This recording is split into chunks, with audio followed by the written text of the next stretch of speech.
There were a number of composers, but also there were a number of theater people, there were a number of painters, there were a number of all kind of artists, dancers, and etc. But I think the important aspect was the performance. This means it is time-based art. It is not objects or things you hang on the wall or put on a pedestal, but it is time-based. It's art that changes with time. And this is, of course, an important part of music, that it is time-based as well as theater.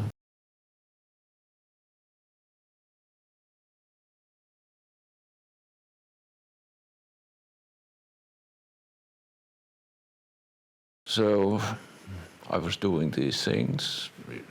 It was in the musical situation because there was an organization called the Young Composers Society, DUT, that was very active in Copenhagen. So I was doing these so-called concerts, but it was really performances, was doing that in this setting of the DUT.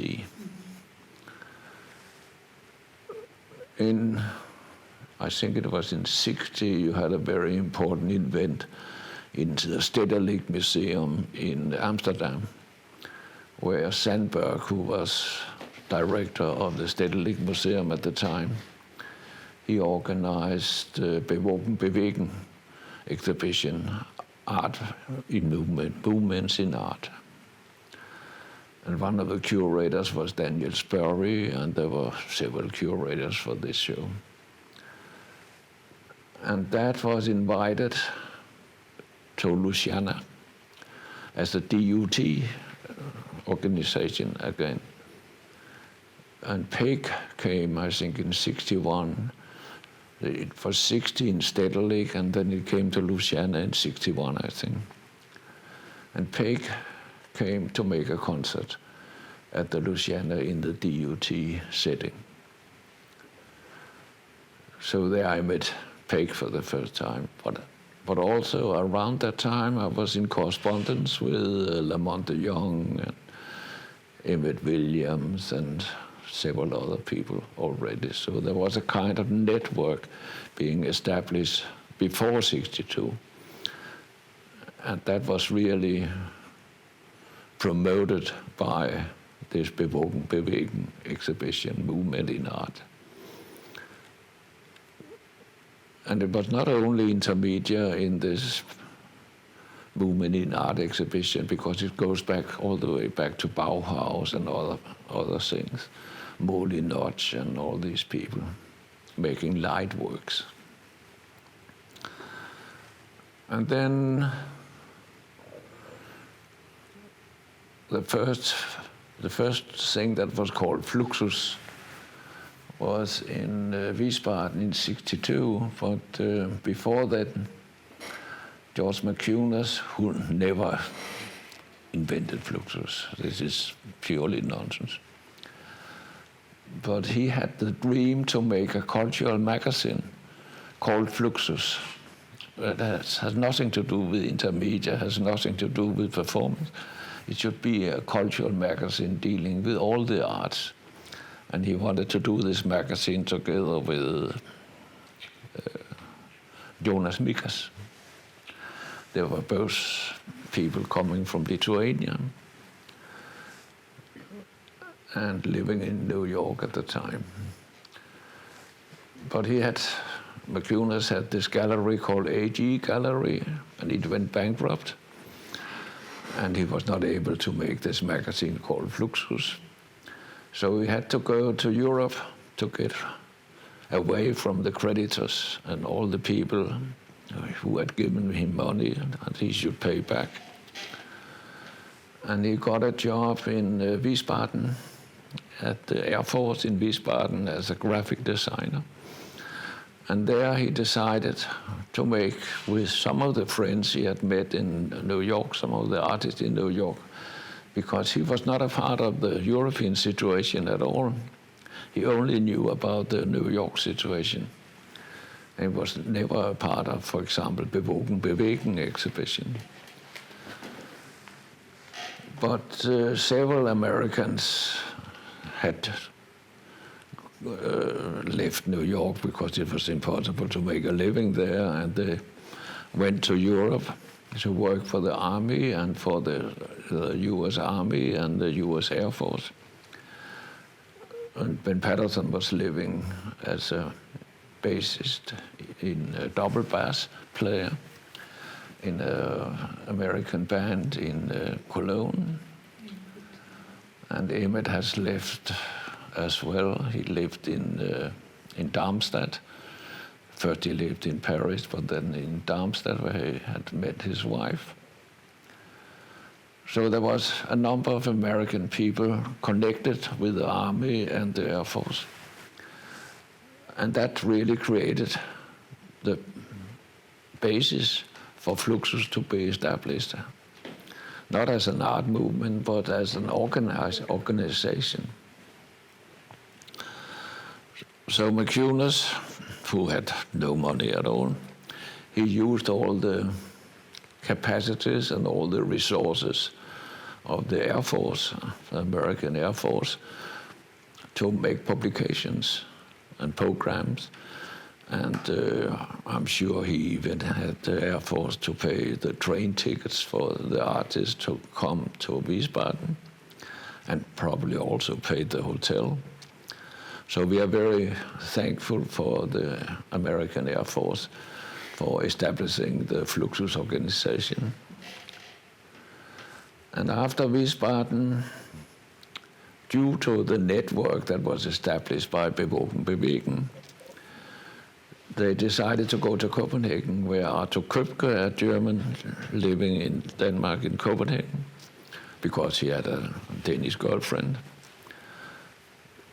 So Emmett had met Købke at the Bewogen Bewegen exhibition in '60. And Emmett called, not McCunas, because McCunas didn't have any European network at all. But Emmett called Købke and said, why don't we get this Danish organization, DUT, this composer organization, to invite all the artists from Wiesbaden to Copenhagen. And so he did, and because I was connected with the music organization DUT, then I got to meet Købke. And we worked very closely together from '62 up to '69. And then we stopped collaborating because he was drinking too much. It was impossible to continue after '69. But for 7 years, we had a very close cooperation, and also we were traveling a lot to Prague and to Amsterdam, to Paris, to Rotterdam, to Den Haag, and so on. And of course, we met Willem de Ritter and had a very wonderful collaboration with him. And Emmett, of course. And Dick and Allison, they moved. Dick was a very wealthy man because of his grandfather. So Dick and Allison moved to Europe, invited by George McCunas. So we got in contact with them too and had a close cooperation. Dick and Allison came several times to Copenhagen. And we went to Turkey together. So slowly a network was established. What was interesting about this network was that we stayed in the cities where we originally lived and could make a network remaining where we were. So I always seen this Fluxus network as the internet before the computer. And we communicated by the post office.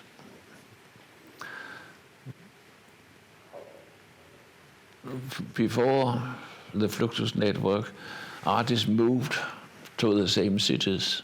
There was a Berlin school, a Paris school, a New York school, and so on and so on. But due to the change of communication after the Second World War, we could remain in our places and have a local network that could be shared with the local network from other places. So that was really quite a revolution in communication. That's a very short answer.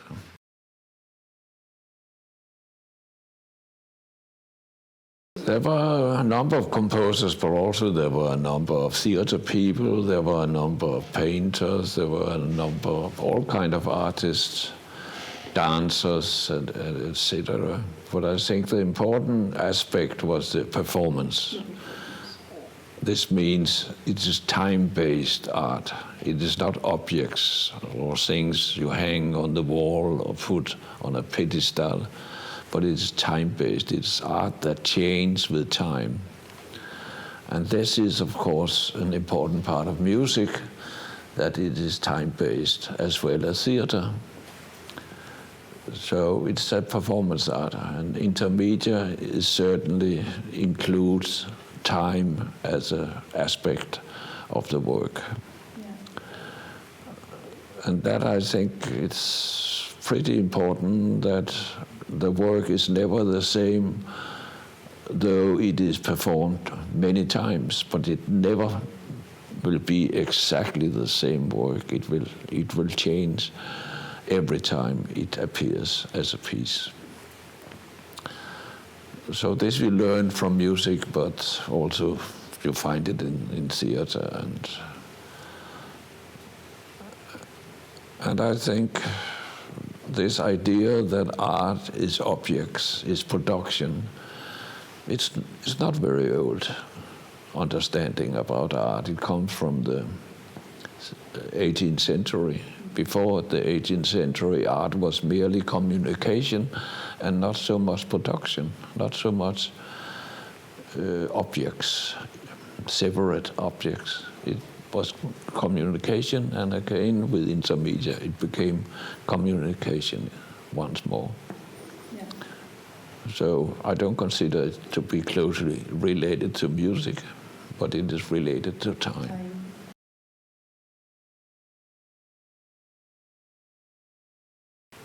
If you look at art as such, it has changed enormously in the last 50 years.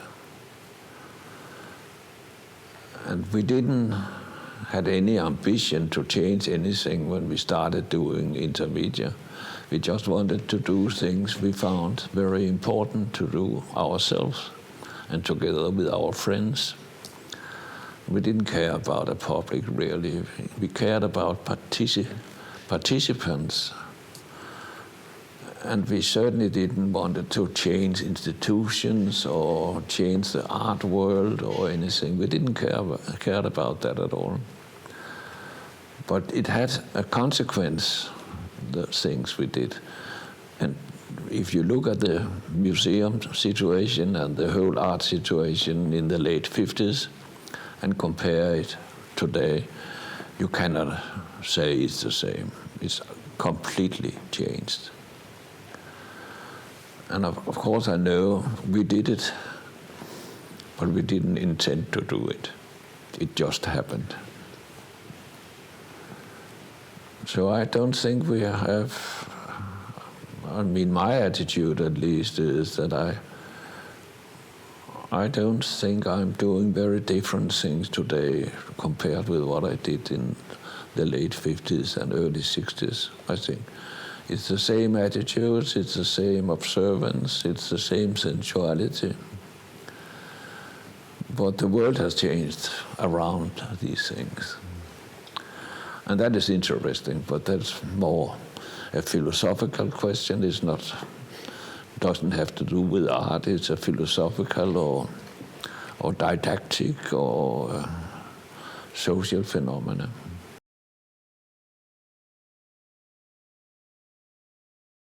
Sure, that's a huge difference. I mean, when we performed publicly in the late 50s and early 60s, then people were shocked. In the Wiesbaden, when you read the newspapers in after the Wiesbaden performance. In German they wrote, "Das Irren ist los."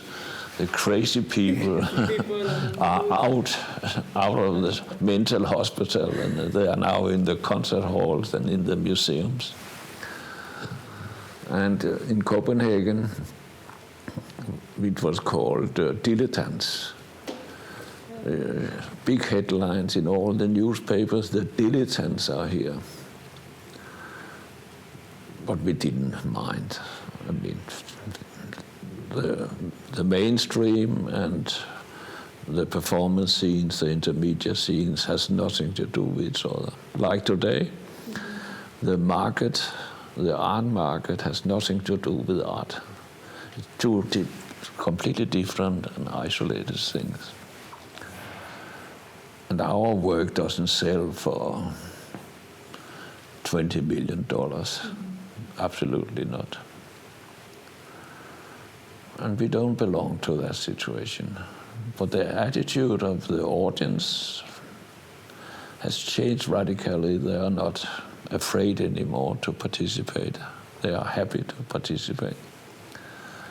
And the last bigger performance I made was just before Corona. And it was in Łódź in Poland, where I had made an evening with quite a huge crowd. It was a theater called Korea that has a 25 years anniversary, so they wanted to celebrate this anniversary. So they had a whole week or 2 weeks of performances, and one evening was the Fluxus performance. And there I had taken many pieces, a variety of pieces from 58 up to 2018, I think, and turned them all into an audience participation piece, even if some of the pieces, for example, Dick Higgins' Scream piece, that was original Dick Higgins going on stage and screaming, that I turned into a piece where the audience would be screaming instead of the performer screaming. And everybody was extremely happy to participate, to do these pieces themselves instead of looking at somebody else doing the pieces, than actually doing the pieces themselves. So that attitude has entirely changed. You couldn't get people to do that in '62. It was impossible. They would be resisting, but now they are participating. Probably will change more also in the future. Probably. It's hard to know. Nobody knows what the future brings. Maybe we get back into a more conservative situation, and it's hard to know. Continue. I'm just yeah, interesting. And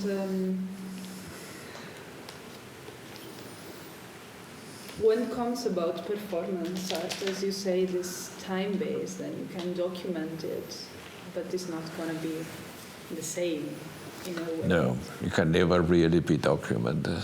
Yeah, I remember when I was in, just in brackets, I wrote my thesis exactly about how to conserve and preserve performance art, and how it's indeed the main difficulty. But what are your modalities in the sense? Do you have an archive? Do you document your performances, or you reenact some of them? And what do you think anyway works in terms of?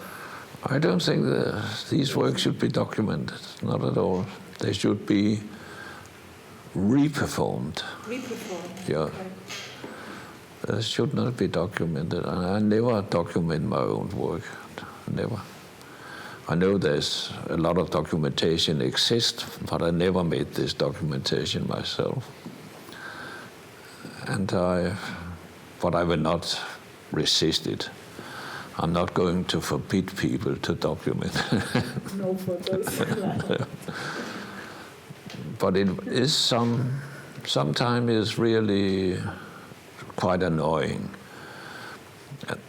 to have all these photographers standing between the audience and the performers. It's an unrequested limit, but it's exactly the direction. Francesco is a very good example. Sometimes he went on stage with his camera photographing the performance and actually disturbing the whole situation. But that's amusing as well.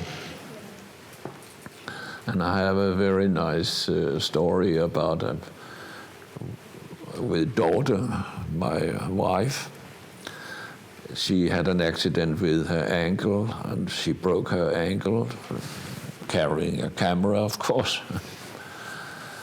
And so she was hired to document a festival we made in Odense, the birth town of Hans Christian Andersen, very famous Danish poet. In China, they think he's Chinese. So she couldn't walk. And she had this camera, and she was in a wheelchair. So she went on stage with the wheelchair and the camera and was moving around to document the performance. Always working anyway. Yes, and of course the audience thought she was a part of the performance. And we had put this completely healthy person in a wheelchair to make a special performance within the performance. So it became a very active piece, and that kind of documentation is interesting, where you completely change the situation by the document. But just to be passive, like our friend here with the camera, he's completely passive. He's just letting the cameras doing the work. And this is against intermedia. It's completely anti-intermedia to have this observance that he has. Yeah. He has to be active. He should sit on my lap, smiling and being a puppet. So he should speak. I will just hypnotize him so he says the right words, but he should be the speaking person. When you work with intermedia and not with classical disciplines, then you want to include everything. If you are doing a classical sculpture, you limit yourself to very few materials and very few expressions, possible expressions. And also if you are a painter, of course, and also if you are a composer, you work within traditions, limited traditions. But if you work with intermedia, you want to include whatever. So it was very natural when we was doing this work in decades where electronic music was invented and where videos for the first time was possible to access, and also 16mm films. All these kind of technologies were completely novel in the late 50s and early 60s. So that was, of course, included immediately. And my first video is from '64, so it's very, very early. And I worked with artificial intelligence and computers in '66 as the earliest work. And right now in Los Angeles, at the University of California, there is a computer producing a choir, a 32-person choir by artificial intelligence. It's based on a work of mine. So we have this computer to making a choir piece that will last forever. There's no end to this piece. So it's a natural thing to do. You include whatever is available. So it's a blessing.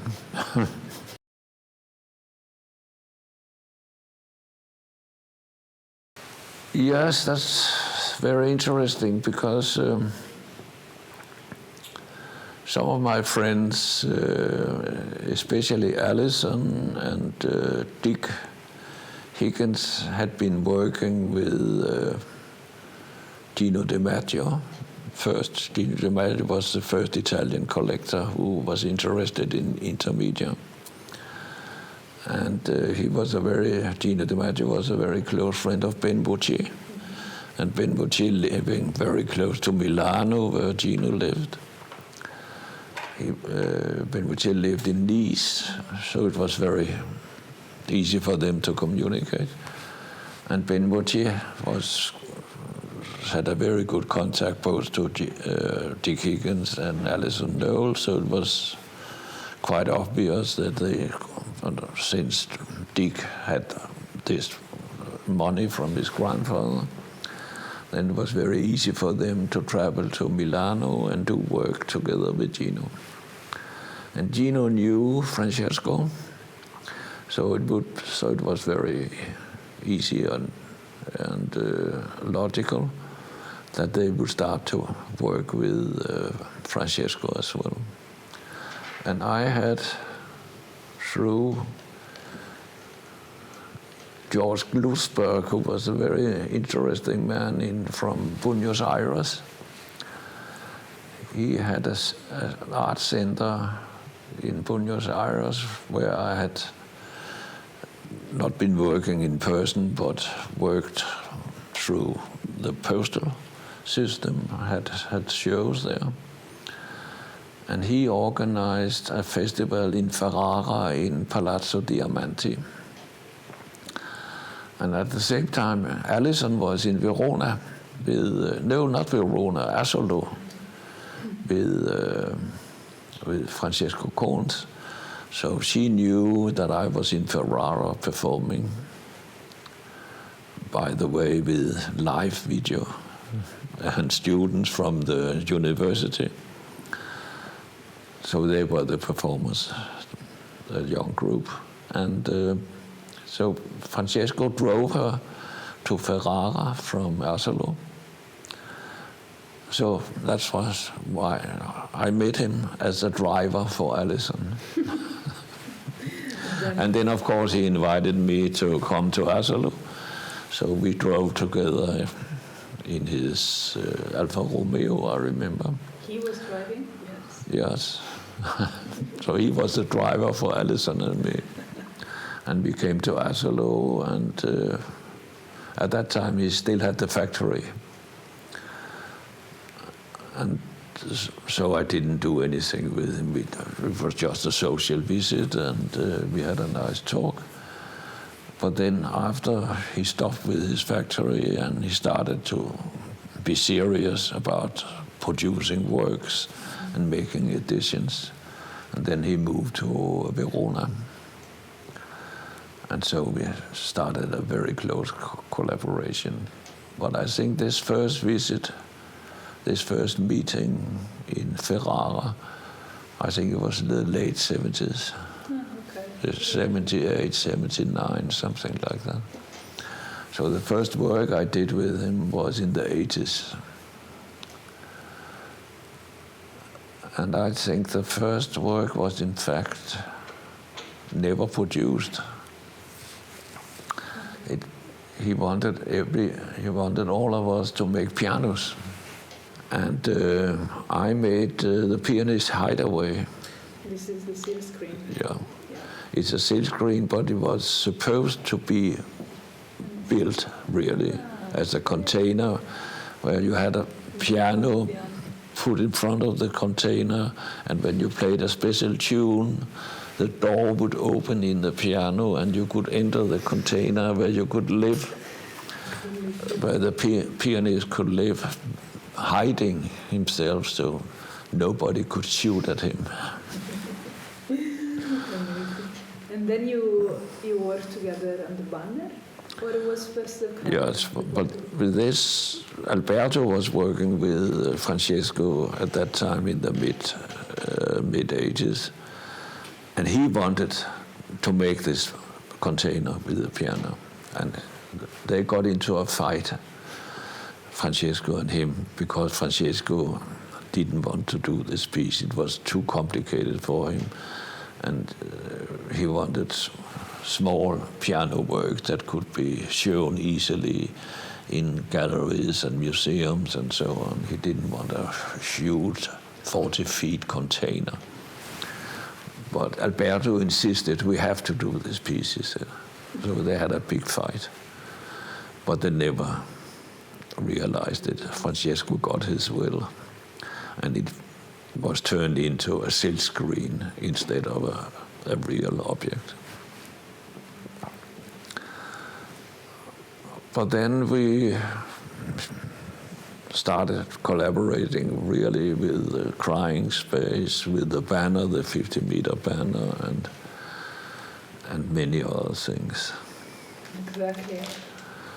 This is indeed one of the pictures that we were looking before. Yes, this is the banner from...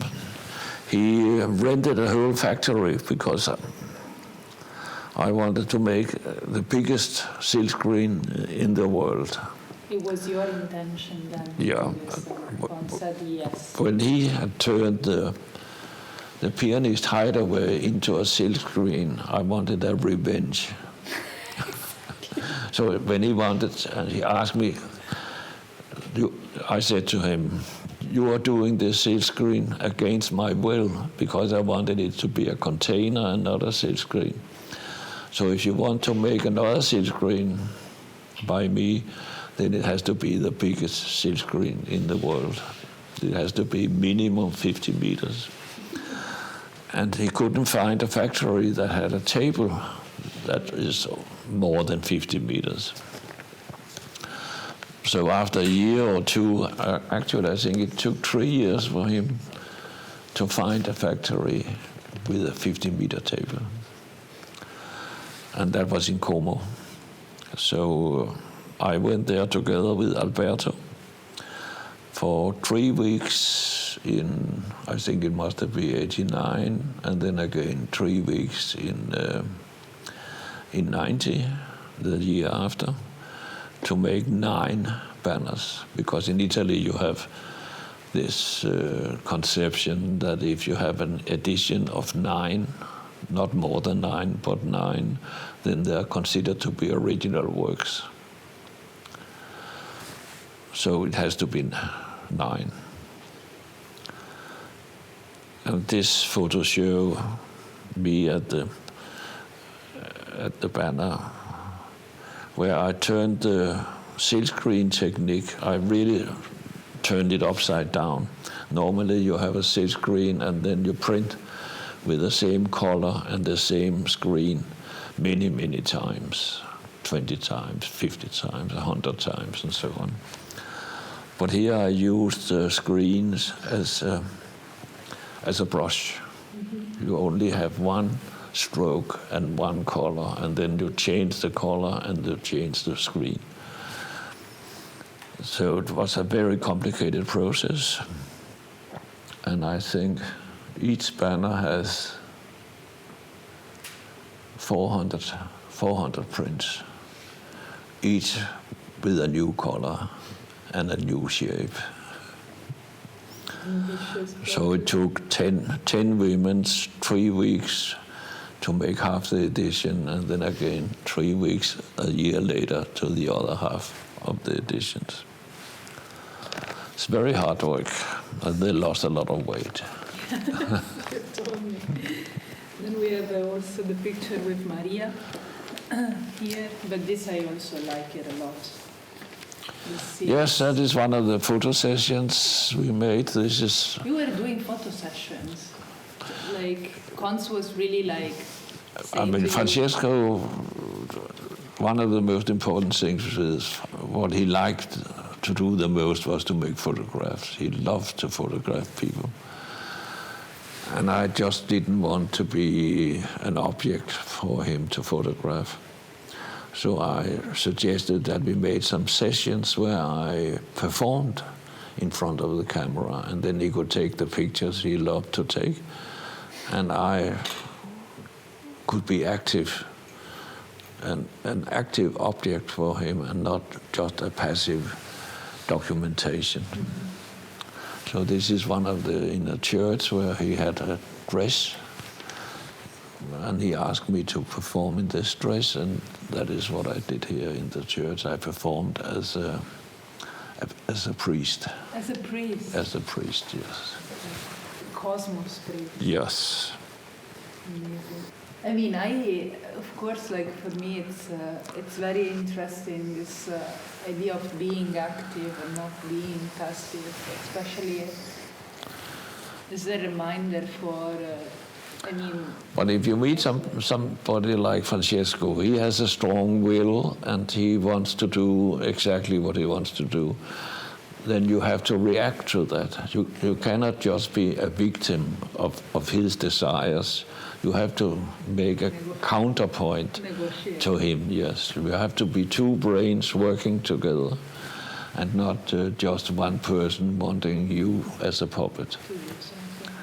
So it was a response to him. I mean, all these works, the crying space, the banner, all these are responses to Francesco.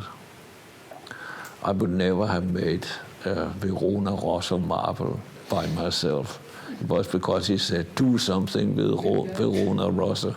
And he didn't say, make a crying stone, but he said, do something with marble. And then I made the crying stone. And the same with the banner, he said, do something with silk screen. And then I said, okay, I will make a silk screen that you could never dream about. Yeah. And actually the text on this silk screen is to look away, to ignore it, not to look at it. Yes, but I mean, this was also, of course, kind of a plus, I would say. I mean, you were somehow also, you had the possibility of thinking to do something that probably would have never come to your mind as a violinist. Sure, absolutely, because he presented me with technologies that I didn't care about. But then I got involved in silkscreen, I got involved in marble and other stuff too. Also, I made a tie for him. He wanted all the artists he dealt with to make ties. And so I made a tie with a hidden microphone. So you could spy on people, because the way he used the camera was spying on people as well. So I made a tie where you could spy on people. Yeah.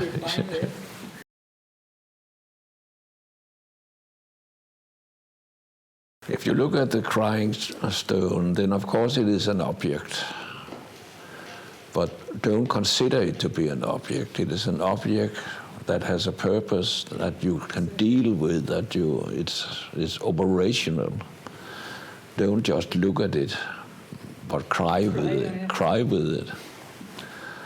And it's certainly not private. With the crying stones, crying is not private anymore. It's a communication. You cry together with other people. When I make crying places or crying spaces, there's always more than one stone. So you cry together as a group, or maybe a couple, or 3 persons, or 5 persons. But you don't do it isolated. You do it as a communication system. But art, of course, is not only communication, it's also material, it's a sensual phenomenon. So you have to deal with sensuality and communication and time. That's the 3 most important elements. And there the crying piece is a perfect example that includes these 3 universes. And crying has nothing to do with being sad.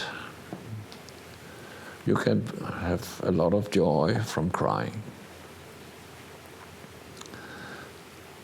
And mostly when you cry, it's not only tears, it is also sound. You make sounds when you cry. So it's a kind of a song as well. And that's why I have included the professional lamentations from Ingria, with this old woman. She was the last professional lamentator of Ingria, but she was found by a Finnish professor in Moscow. She lived in Moscow at that time. So I included her singing her lamentations, so you could be inspired. If you couldn't cry by your own will, then you could listen to her songs, and that would make you cry. Also, when I made the crying spaces, I included different tools. Some people cry when they see themselves in a mirror. Some people cry when they cut their hair and have done a mistake. So I had a pair of scissors, and I had mirrors, and I had spices, very strong spices that can produce tears as well. Garlic and strong pepper and chili and stuff like that. And I often included an artificial limb, an arm or a leg, because when people look at these artificial limbs, then they start to imagine that they lose a leg or lose an arm and they need these things for the future. That makes some people cry too. So all kind of tools can be used to help you to cry. It's a kind of service I provide for people to make the tears appear. But this is just an example of an intermediate piece. People enter an environment, they participate in something, and then they produce something in time, and it can be documented, but it's not the same.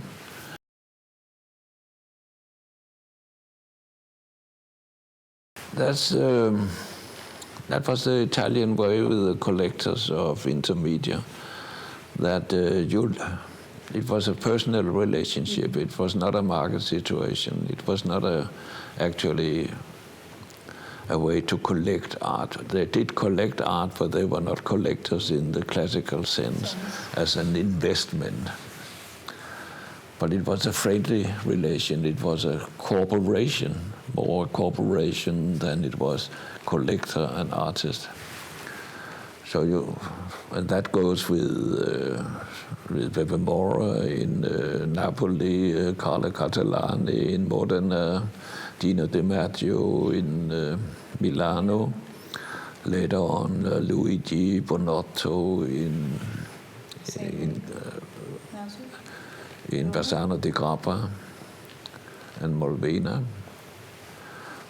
That you came and stayed with them, and they ask you to do something with the material or with a situation or with a room, and then you made a project for it, and it was realized while you were there. So it was the old Renaissance model of the Messene that was so typical for Italy during these years. It was partly also possible to do this in Spain and France, but not to the same extent as in Italy. It was a very special Italian situation that was based on the traditions from the Renaissance. Yeah, I think it's also very peculiar that is with intermedia. Exactly. That this thing actually developed, not with any other art movement, Yeah. Especially with intermedia, this idea of participation is a collaboration. Yeah, but that goes back to your first question, that we didn't believe in art as production. We believed in art as communication, and this was the situation in the Renaissance as well, that art was not considered to be production, but art was considered to communicate something.